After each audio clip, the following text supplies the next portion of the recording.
काजी याद फरमाते हैं कि इसी तरह ही है जैसे हुजूर अलैहि सलाम ने फरमाया कि अल्लाह ताला जब किसी उम्मत के साथ भलाई का इरादा फरमाता है तो उस उम्मत के खात्मे से पहले उस उम्मत के नबी को अपने यहाँ बुला लेता है। नबी का विसाल पहले हो जाता है, उम्मत का ज़माना पूरा होने से पहले। ये मजमूई तौर पे पूरी उम्म का सारा ज़माना बयान किया जा रहा है, एक उसूल, यानी नबी को पहले भेजता है आगे। क्यों? फजाअलहू लहा फरतन व सलफा। अब ये जो हदीस है जिसे इमाम मुस्लिम ने रिवायत किया इसको अबू मूसा अशअरी रज़ियल्लाहु ताला अन्हु से, इसका मतलब ये है कि जो सलाफा और फराता, हुज़ूर अलैहिस्सलाम इशारा फरमा रहे हैं कि अपनी वफ़ात का, कि तुमसे पहले जा रहा हूँ इसलिए कि मैं तुम्हारे लिए फ़रत और तुम्हारे लिए सलफ़ बनूँ। और इस फ़रत और सलफ़ के माना में है कि हुज़ूर अलैहिस्सलातु वस्सलाम के लिए अल्लाह पाक ने फरमाया कि वो उम्मत के लिए शफ़ाअत करने वाले और बख्शिश का सामान करने वाले। और सलफ़ बनूँ यानी तुमसे मुतक़द्दम और मुक़द्दम होके जाऊँ, तुमसे पहले जाऊँ, और पहले इसलिए जाऊँ ताकि वहाँ जाके तुम्हारी बख्शिश का इंतज़ाम करूँ। और उस बख्शिश के सामान में से एक ये है, एक लतीफ़ बात बता रहा हूँ, और उसमें से एक ये है कि ये शान किसी उम्मत को न दी गई और ये प्रिविलेज किसी उम्मत को न मिला कि उस नबी का उम्मती फौत हो और जब कब्र में सवाल व जवाब का वक्त आए तो नबी सामने खड़ा हो। फिर सवाल व जवाब कैसा? कमरा इम्तिहान में तो किसी को जाने नहीं देते, जो मदद कर ले, रहनुमाई दे ले। कमरा इम्तिहान में तो किसी को जाने नहीं देते, इम्तिहान वाले बच्चे को अकेला बैठा के पूछते हैं 10 बचड़ा 10 बचया, ए जवाब दे, ए जवाब दे। ऐसा कभी नहीं होता कि उस्ताद, मुरब्बी, मुर्शिद, माँ बाप कमरा इम्तिहान में बेटे के सामने आ जाएं। ये किसी उम्मत को ना दिया शरफ, आका की उम्मत को दिया। और उस इंतज़ाम में से एक ये है कि जब तुम कब्र में जाओ, क़यामत का मामला तो बाद में होता रहेगा, जब कब्र में जाओ पहली शाम और फरिश्ते उठा के सवाल और जवाब करें तो सामने मैं खड़ा हूं। और उसके इंतज़ाम में ये है कि अल्लाह का सवाल करें तो उस पर फैसला न सुनाया जाए, मर रब्बुका, तुम्हारा रब कौन है, इस पर फैसला। ये फरतन व सलाफा की तफसीर शरह कर रहा हूँ, किस तरह बख्शिश का सामान करूँ आगे जाकर। अल्लाह का सवाल करें, मर रब्बो का, जवाब आ जाए तो नंबर दर्ज हो गए, अच्छे नंबर मिल गए। ना आया, फेल हो गया, तो उसके इस जवाब में, इस सवाल में फेल होने पर सज़ा शुरू न की जाए। अल्लाह से मनवा लिया हुआ है कि अगर मौला तेरी पहचान न कर सकें तो सज़ा नहीं होगी मेरी उम्मती को, उसे अगले सवाल का मौका दें। अल्लाह, वरना बात क्या थी, जिसने अपने रब को ही नहीं पहचाना तो अगले सवाल की ज़रूरत क्या है। जो लोग आका अलैहिस्सलाम से रिश्ता कल्बी, रूहानी, इश्की, हुब्बी, इताअत का, इत्तिबा का, मोहब्बत का, इश्क का, अदब का, कल्ब का, रूह का रिश्ता जो दुनिया में तोड़ चुके होंगे, उनका हाफजा ख़त्म कर दिया जाएगा। जब उनके सामने आका भी होंगे, नाम भी बताया जाएगा, तो वो सोचेंगे, उनकी यादाश्त ख़त्म हो जाएगी, वो पहचान नहीं सकेंगे। वो यादाश्त का रब्त जो होता है दिमाग का, वो कट जाएगा, वो पहचान नहीं सकेंगे। कौन? जिन्होंने दुनिया में नाता तोड़ लिया है आका की बारगाह से। अल्लाह फरमाएगा, नाता तोड़ने वाले, तेरी यादाश्त का नाता मैं तोड़ दूंगा। मेरे हबीब से नाता इश्क को अदब तोड़ने वाले, नाता गुलामी तोड़ने वाले, तेरी यादाश्त का नाता तोड़ दूंगा। वो नहीं पहचान सकेंगे फिर आका को। और जिसकी अदना सी भी गुलामी, वफादारी जारी रहेगी, आका ने फरमाया इसलिए जा रहा हूं ताकि तुम्हारा इंतज़ाम जाके कर लूं। तो कब्र से ही इंतज़ाम आका अलैहिस्सलाम ने कर दिया है। जब मलकल मौत आया था मेरे पास मेरी रूह कब्ज करने, और उसने मुझसे इजाजत मांगी थी, और जिब्राइल अमीन भी साथ आए थे, वरना तो मलकल मौत दरवाजे पर खड़ा था बाहर, उसे अंदर आने की इजाजत न थी। साथ जिब्राइल अमीन थे। क्यों इजाजत न थी? कि अंदर सैयदा फातिमा ज़हरा भी थी, पर्देदार थी, अहले बैत, आका की शहजादियां थी, और आका आराम फरमाते। सैयदा आलम ने पूछा था, मन दक्कल बाब, किसने दरवाजा खटखटाया? उसने डरते डरते अर्ज किया, अपना नाम बताया, मलकुल मौत भी नहीं कहा, असल नाम बताया। वो आया हूँ, इज़राइल आया। अंदर इतला की, या रसूलल्लाह इस नाम का कोई शख्स आया है। फरमाया पर्दा कर लो और उसे इजाजत दे दो। मलकल मौत तो मुस्तफ़ा की बारगाह में दाखिल भी इजाजत लेके ले बारी ताला, वरना जब उसने अंदर आके फिर इजाजत मांगी बारी ताला, फिर उसने जब रूह कब्ज करने से पहले उसे तेरे मलकल मौत को तो हिम्मत नहीं पड़ी कि मुझसे पूछे, हुजूर रूह मुबारक कब्ज कर लूं, हिम्मत नहीं पड़ी। उसने क्या किया, डर रहा था बारगाह मुस्तफ़ा में जाते, अर्ज किया बारी ताला साथ जिब्राइल अमीन को भी भेज। कैसे अर्ज करूंगा हुजूर की बारगाह में? सैयदना जिब्राइल अमीन साथ खड़े थे। आका अलैहिस्सलाम ने फरमाया, अच्छा मलकल मौत इजाजत है, जो तुम्हारी बात करनी है कर ले। कैसे आए हो? वो आका से नहीं अर्ज कर सका। उसने सैयदना जिब्राइल अमीन से कहा, आदाब देखें, ये अदब मूसा अलैहिस्सलाम सिखा गए थे, तो मलकल मौत को ये सबक मिला हुआ था, अदब अदब मिला हुआ था बारगाह नबुव्वत से और बारगाह उलूहियत से। तो नतीजा ये हुआ कि जब आका अलैहिस्सलाम की बारी आई तो आका से बात ही नहीं कर सकता था कि हुजूर जैसे आपकी मर्जी, यूं भी नहीं कहने की जरूरत थी। जिब्राईल अमीन से अर्ज किया, आप अर्ज कर दें। जिब्राईल अमीन ने अर्ज किया, या रसूलल्लाह ये इज़राइल यूं अर्ज करता है। तो आका ने फरमाया क्या कहता है, इससे पूछो। फरमाया मलकल मौत बताओ क्या पैगाम। उसने अर्ज किया अल्लाह का पैगाम लाया हूं।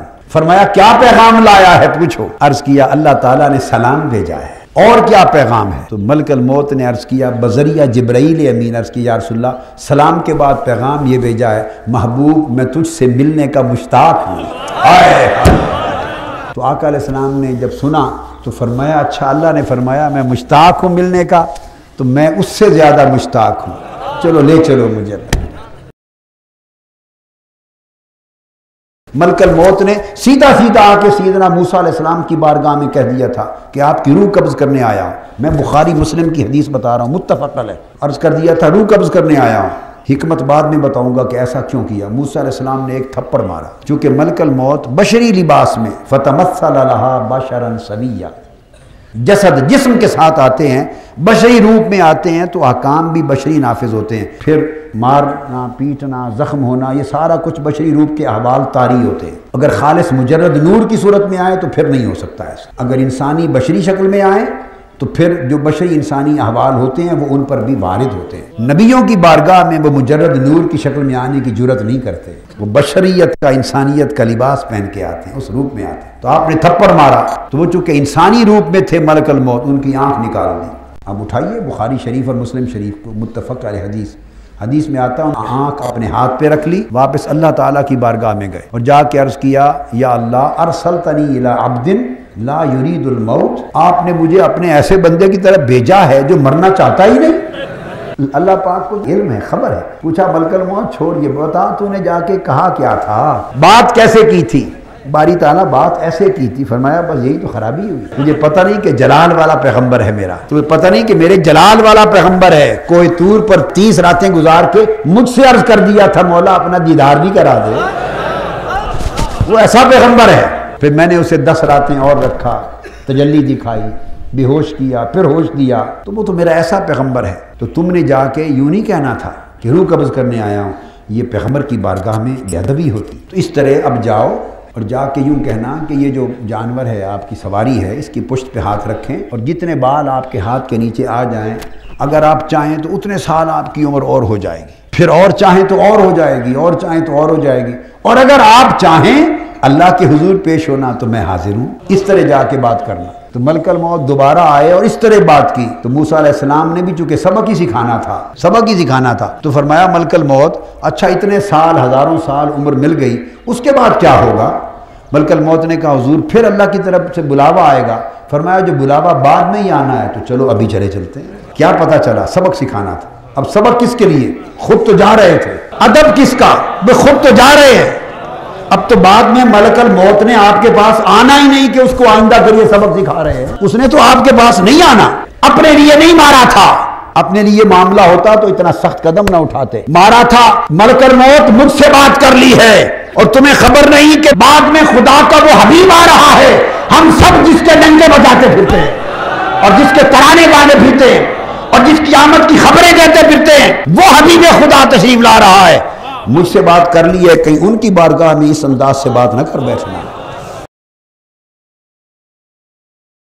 इस पर फिर मुहद्दिसीन ने अलग अलग तशरीहात की हैं कि आका जसद मिसाली से हर कब्र में होंगे, या रूहानी तौर पे दीदार होगा, या पर्दा उठा दिया जाएगा कब्र अनवर में ही और फासला खत्म कर दिया जाए, अपनी कब्र से आका को तक लेगा। कई रंग हैं, अलगरज रंग जो भी हो आका सामने हो। जब उम्मती से पूछा जाएगा इनके बारे में तो आका सामने हो। और फिर ऐसा भी होगा, ये तो उम्मत को पहचान की सारी सहूलतें दे दी, और कई ऐसे भी होंगे जिसको बाज़ उरफ़ा ने ख्वाब की सूरत में, रूहानी मुराकबात और मुशाहदात की सूरत में, कश्फ की सूरत में बयान किया। ऐसे भी होंगे जिनसे पूछा जाएगा बताएं ये क्या अकीदा रखता था इनके बारे में, ये तो हर एक से पूछेंगे। कई पहचानेंगे, कई नहीं पहचानेंगे, और कई जिनका रिश्ता, नाता, कल्बी रूहानी ताल्लुक, इश्की, हुब्बी, इताअती, इत्तिबाई ताल्लुक आका के साथ बड़ा मजबूत और मुस्तहकम होगा, जो पूरी जिंदगी हुजूर के निसार कर देगा, जो उम्र सारी हुजूर के कदमों पे निछावर कर देगा, जिसका जीना मरना अपने महबूब मुस्तफा के लिए होगा।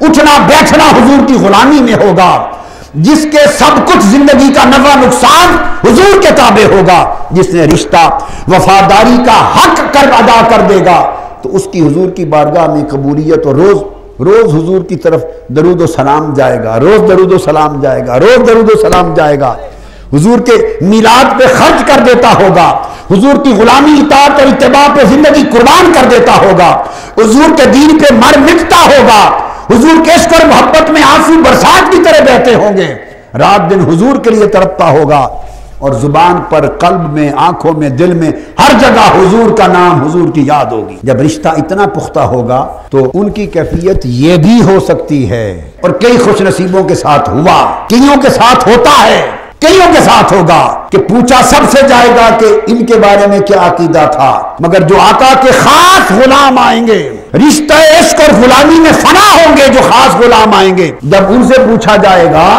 कि बताएं ये कौन है, इनके बारे में क्या अकीदा था, तो कुछ बईद रही कि खास गुलामों के लिए आका बढ़कर फरिश्ते से कहें तेरा इससे ना पूछो, इसका मुझसे पूछो कि ये कौन है।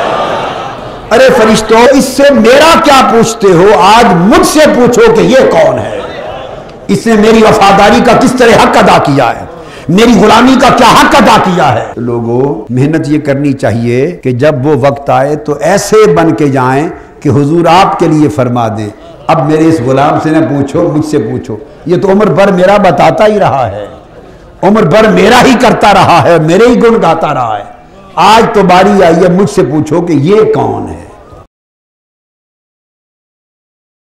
काजी अय्याज ने रिवायत की, ईमान अफरोज रिवायत, फरमाते हैं कि हुजूर सल्लल्लाहु ने एक रोज सैयदना जिब्राइल अमीन से पूछा, और इसकी सनद खुद काजी अय्याज ने अशिफा में पूछा, ए जिब्राइल हल असाबा का मिन हाज़िहि रहमत शैउन, ये जो मेरी रहमत सारे आलमीन के लिए है, इस मेरी रहमत से तुझे भी कुछ हिस्सा मिला है।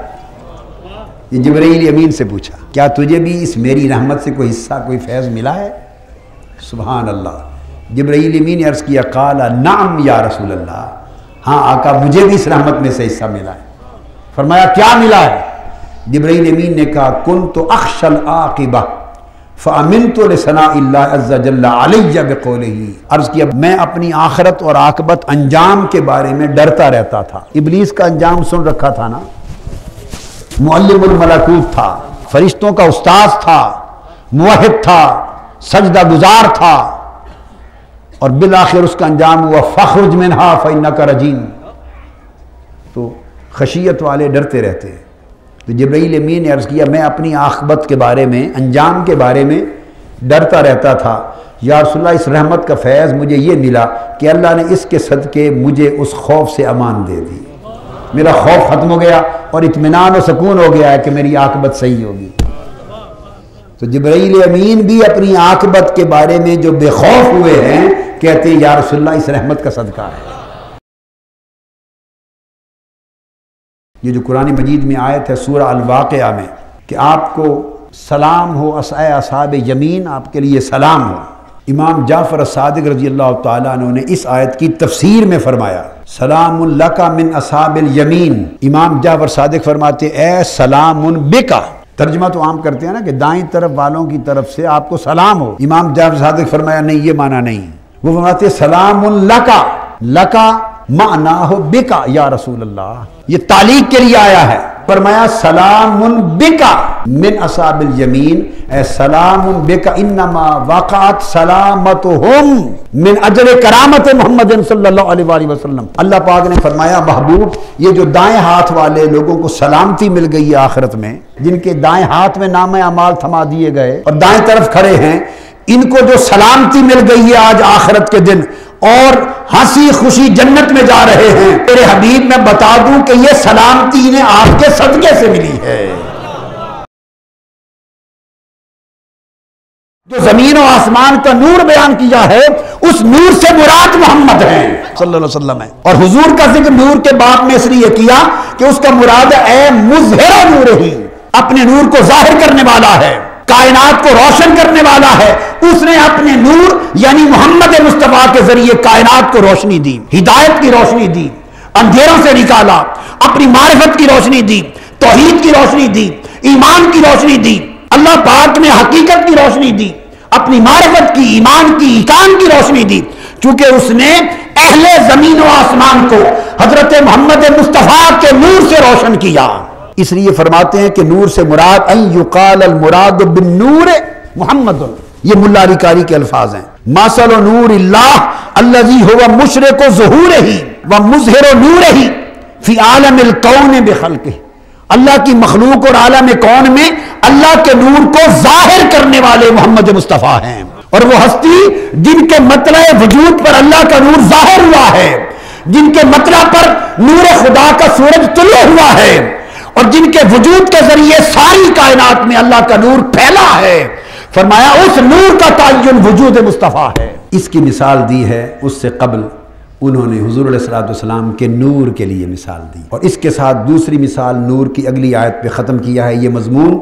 फरमाया कि अल्लाह ताला ने हुजूर के औसाफ हमीदा में हुजूर को अपना नूर भी कहा और नूरुन अला नूर भी कहा, और फिर काजी इयाज़ फरमाते हैं दूसरे मुकाम पर अल्लाह ताला ने हुजूर का नाम ही नूर रख दिया, हुजूर का नाम ही नूर रख दिया। काजी इयाज़ फरमाते हैं वक़द सम्माहुल्लाहु ताला फिल कुरान फी गैर हाज़ल मौज़िअ नूरन, अल्लाह ताला ने इस मुकाम के अलावा दूसरे मुकाम पर सम्माहु नूरन, हुजूर का नाम ही नूर रख दिया है, हुजूर को नूर कर दिया है। व सिराजम मुनीरा, और चमका देने वाला सूरज नाम रखा है। कमा क़ाल तआला क़द जाअकुम मिनल्लाहि नूरुम व किताबुम मुबीन, कि तुम्हारे पास अल्लाह की तरफ से नूर आ गया ए मोहम्मद नबीयुल्लाह सल्लल्लाहु अलैहि वसल्लम, और सिरा किताब मुबीन, और रोशन किताब आ गई। तो फरमाते हैं अल्लाह ने हुजूर का नाम ही नूर रख दिया है।